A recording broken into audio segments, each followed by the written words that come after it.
साधारण 8 वर्षांपूर्वीची ही गोष्ट. संजना सुट्टीनिमित्त तिच्या गावी गेली होती. ती तिच्या आई वडील आणि छोट्या भावासोबत तिथे आली होती. तेव्हा संजनाने नुकतीच 10वीची परीक्षा दिली होती आणि तिच्या भावाने इयत्ता 6वीची. एके संध्याकाळी संजना तिच्या भावासोबत सहजच घराच्या अंगणात एका खाटेवर बसून होती. गावी सुरुवातीचे काही दिवस तर तिचे मस्त मजेत गेले होते. आमराईत जाऊन आंबे काजू खाणे, समुद्रावर मस्त मजा करणे. पण नंतर संजनाला गावी कंटाळा येऊ लागला. शहरात राहणारी संजना तिला तिथे रुळणे कठीण जात होते. तिथे तिच्या मोबाईलला ना नेटवर्क होतं ना गावी टीव्हीवर त्यांनी केबल घेतलं होतं. बाहेर कुठे खेळायला जायचं तर त्यासाठी तिला आधी तिच्या आई वडिलांना मस्का लावावा लागत असे आणि संध्याकाळी 5 नंतर तर त्यांना कुठे बाहेर जायला बंदीच होती. याला कारणही तसंच होतं जे संजनाला तेव्हा कळत नव्हतं. त्यांच्या गावच्या आसपासचा परिसर हा संपूर्ण जंगलाचा होता. पण त्यांना भीती जंगलातील जंगली जनावरांची नव्हतीच मुळी. तिथले लोक एका वेगळ्याच गोष्टीला घाबरत होते. संजना तिच्या भावासोबत अंगणात एका खाटेवर रुसून बसली होती. तिला असं रुसलेलं पाहून तिचे आजोबा अंगणात आले. संजना, अगं रात्रीची अशी बाहेर अंगणात का बसलीस? घरात आत चल. मुलांनी रात्रीचं असं घराबाहेर बसू नये, ते चांगलं नसतं. आजोबा, काय हे असं? इथे बसू नको, तिथे जाऊ नको. संध्याकाळ 5 नंतर घराबाहेर पडू नकोस. मला कंटाळा आला आहे इथे. अगं बाळा, जरा समजून घे. हे गाव आहे, कोणतं शहर नाही. इथे रात्र झाली की सरपटणारे जीव बाहेर पडतात आणि चुकून एखाद्यावर तुझा अंधारात पाय पडला तर इथे जवळपास कुठे दवाखानाही नाही. ते ठीक आहे, पण मला बाहेर जायचं आहे. संपूर्ण गाव पाहायचं आहे. अगं पण आल्या आल्या तू गाव फिरलीसच ना. आमराईत गेलीस, मंदिरात गेलीस, समुद्रावरही जाऊन आलीस. हो, पण मला काहीतरी चॅलेंजिंग करायचं आहे. मला नदी पलीकडच्या त्या जंगलात जायचं आहे. जंगलातला थ्रिल अनुभवायचा आहे. जंगलात? संजनाचे आजोबा जरा गंभीर होत म्हणाले. हो, जंगलात. मला त्या जंगलात जायचं आहे. पण हे जंगलाचं खूळ अचानक कुठून आलं तुझ्या मनात? खरं खरं सांग, तुला कोणी काही बोललं का? हो, आज दुपारी मी चिंचा गोळा करत होते तेव्हा आपल्या वाडीतील ती शांता ती सांगत होती. काय काय सांगत होती ती? ती म्हणाली, आपल्या त्या जंगलात एक भूत राहतं. ती त्याचं काहीतरी भयानक असं नाव देखील बोलली, पण माझ्या लक्षात नाही आता ते. तू काय तिचं ऐकतेस? ती वेडी मुलगी आहे, काहीही बरळत असते. ती बोलते ते खोटे आहे ना? मग तर मला तिथे मुद्दामूनच जायचं आहे. तुम्ही नाही पाठवलं तर मी कोणालाही न सांगता जाईन तिथे. संजना हट्टालाच पेटली होती. तिचं हे बोलणं ऐकून तिचे आजोबा काळजीत पडले.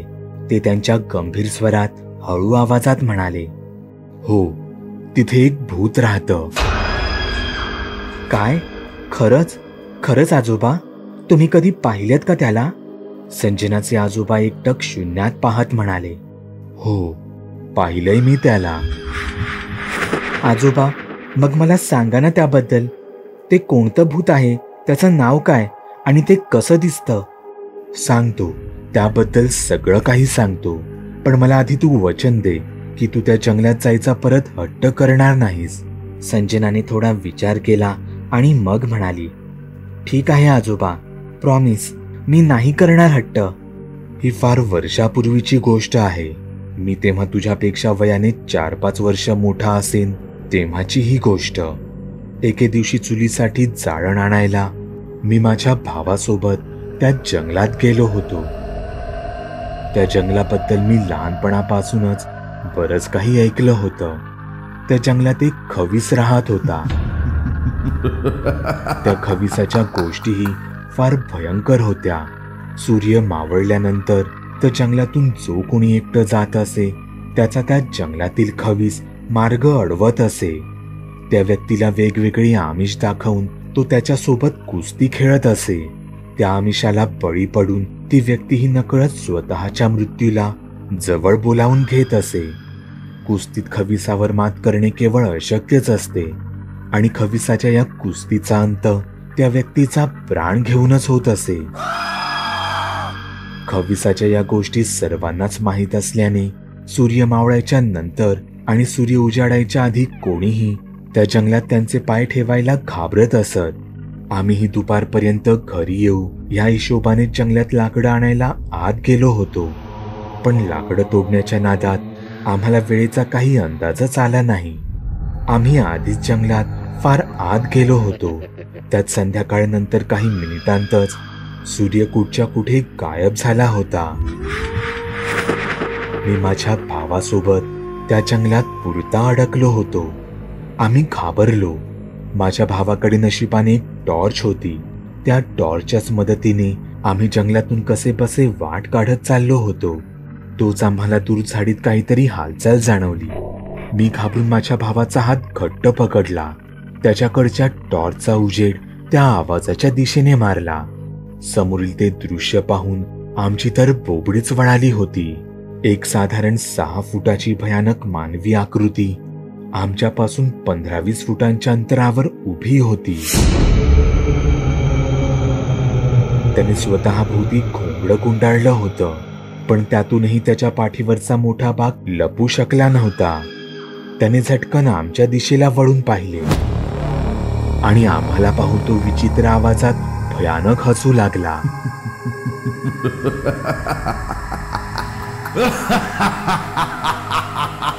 आम्हाला काय करावं तेच कळत नव्हतं. तोच ती आकृती आमच्या दिशेने धावत आली. त्याला आमच्या दिशेने येताना पाहून आम्ही आमच्या हातातील लाकडं तिथेच खाली टाकली आणि आम्ही एकमेकांचे हात पकडून वाऱ्याच्या वेगात ओरडत किंचाळत कसे बसे त्या जंगलातून बाहेर आलो. आम्ही त्या खविसाच्या तावडीतून थोडक्यात बचावलो होतो. घरच्या अंगणात पाय ठेवताच आम्ही घरच्यांना हाका मारून सांगू लागलो, खवीस खवीस. आम्ही पाठीवर कुपड असलेल्या खविसाला पाहिले. तो आमच्या पाठी लागला होता. घरच्यांनी लगेचच आमच्यावरून उतारा काढला आणि तो त्याच रात्री नदी किनारी नेऊन ठेवला. त्या जंगलात आम्ही परत कधीच रात्रीचं पाऊल ठेवलं नाही. आजोबांची ही गोष्ट ऐकून संजनाही फार घाबरली. तिनेही मग घाबरून त्या जंगलात जाण्याचा हट्ट कायमचा सोडून दिला. तुम्ही सुद्धा तुमच्या गोष्टी बागुलबुवाला मेल किंवा मेसेज करू शकता. चॅनलवर अपलोड केलेल्या नवीन व्हिडिओची नोटिफिकेशन मिळवण्यासाठी चॅनल सबस्क्राईब करायला विसरू नका. व्हिडिओ आवडला तर आमच्या मेहनतीचा मोबदला म्हणून तो लाईक करून मित्रांसोबत जरूर शेअर करा. चॅनलवरचे इतर व्हिडिओ पाहण्यासाठी इथे क्लिक करा. तसेच चॅनलवरची प्लेलिस्टही चेक करा. दर दिवशी नवनवीन भूतांचे व्हिडिओ बनवून मी तुमचं मनोरंजन करत राहू याची खात्री बाळगा.